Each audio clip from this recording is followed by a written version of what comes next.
میرا ایک سوال یہاں بنتا ہے کیونکہ شعیب شاہین صاحب کا پوائنٹ آف ویو آ گیا ہے، وہ یہ تو مانتے ہیں کہ جناب قاسم سوری صاحب کا جو فیصلہ ہے یا جو بھی اسٹیٹمنٹ ہے یا جو بھی کام کیا وہ غلط ہے. وہ کہتے ہیں سپریم کورٹ نے اس کو غلط کہا ہے، لیکن وزیر اعظم اور صدر کے فیصلے کو سپریم کورٹ نے ٹچ نہیں کیا. وہ یہ کہتے ہیں نہیں یہ ذرا کلیئر کریں. نہیں دیکھیں، قاسم سوری کا جو رولنگ تھی اس کے بعد ایک ایڈوائز تھی اور وہ ایڈوائز انڈیپینڈنٹ تھی. وہ قاسم سوری کے رولنگ پہ ڈیپینڈ نہیں کر رہی تھی. وہ ایڈوائز یہ تھی کہ پرائم منسٹر کے اوپر جو کانسٹیٹیوشنل کیب لگا ہوا تھا وہ کیب ہٹ گیا.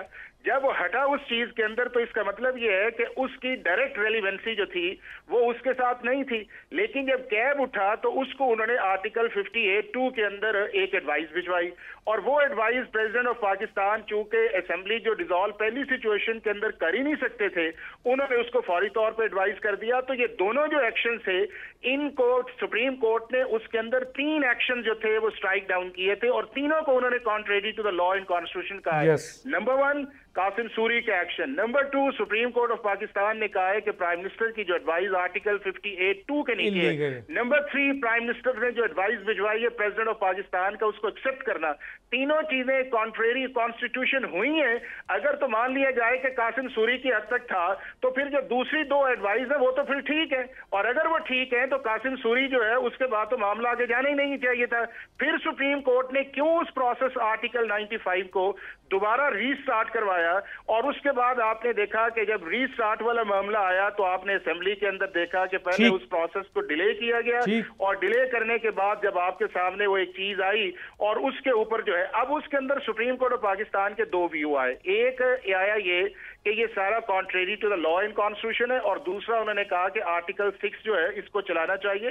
چونکہ ڈاکٹر صاحب بات اس وقت صرف ایک پولیٹیکل پارٹی کی نہیں ہے. بات یہ ہے کہ اگر پاکستان کی کوئی عدالت یہ ڈکلیئر کر دیتی ہے کہ یہ معاملہ کانسٹیٹیوشن کے لا کا، جو شعیب صاحب نے جو دی ہے نا ایگزامپل دی کہ جی ایک SHO کر دے تو وہ بھی کانسٹیٹیوشن ڈوی ہے، وہ نہیں کانسٹیٹیوشن، وہ انلیگیلٹی ہے، اور وہ اس کو انڈیپینڈنٹ لا ڈیل کرتا ہے. چاہے آپ کا پاکستان پینل کوڈ ہے، چاہے آپ کا ضابطہ فوجداری ہے، اور چاہے آپ کا پولیس آرڈر 2002 ہے.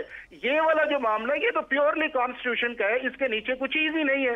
اسپیشل جو پروویژن اب یہ ہے کہ جب سپریم کورٹ نے اپنی اس ریزننگ دی بات کے اندر، ان کا ڈیفنس یہ تھا کہ آرٹیکل 69 جو ہے جس کے اندر اسمبلی کی پروسیڈنگز کو امیونٹی حاصل ہے، لہٰذا سپریم کورٹ آف پاکستان کو ایکشن نہیں کرنا چاہیے. اور آپ نے ان ساروں کے اسٹیٹمنٹس بھی دیکھی، اور انہوں نے اسی ججمنٹ کے اوپر یہ کہا کہ سپریم کورٹ آف پاکستان نے ایکسیڈنگ ٹو دا جورسڈکشن کہا ہے. ان کے منسٹرز کی اسٹیٹمنٹس دیکھ لیں، ان کا سارا دیکھ لیں کہ سپریم کورٹ نے پارلیمنٹ کے اندر مداخلت کی ہے، جس کو سپریم کورٹ نے بات کے اندر اپنی ڈیٹیل آرڈر کے اندر کہا کہ اگر کوئی بھی انکانسٹیٹیوشنل کام جو ہے اسمبلی کی پروسیڈنگ کے ذریعے کیا جاتا ہے تو وہ لافل نہیں ہے، وہ کانٹریری ٹو دا کانسٹیٹیوشن لا. اس کے بعد ہوا یہ ہے کہ ایک ریویو آیا، ریویو بھی اس کے اندر ڈسمس ہو گیا ہے. اب معاملہ یہ ہے کہ کیا آرٹیکل 6 لگنا چاہیے نہیں لگنا چاہیے.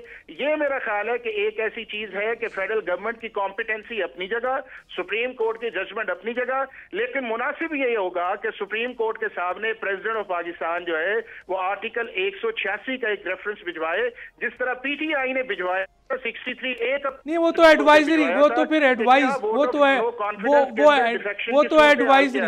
یہ اگر پریزیڈنٹ وہ بھجواتا ہے تو سپریم کورٹ جو بھی فیصلہ کرے ہم سب کو ماننا چاہیے.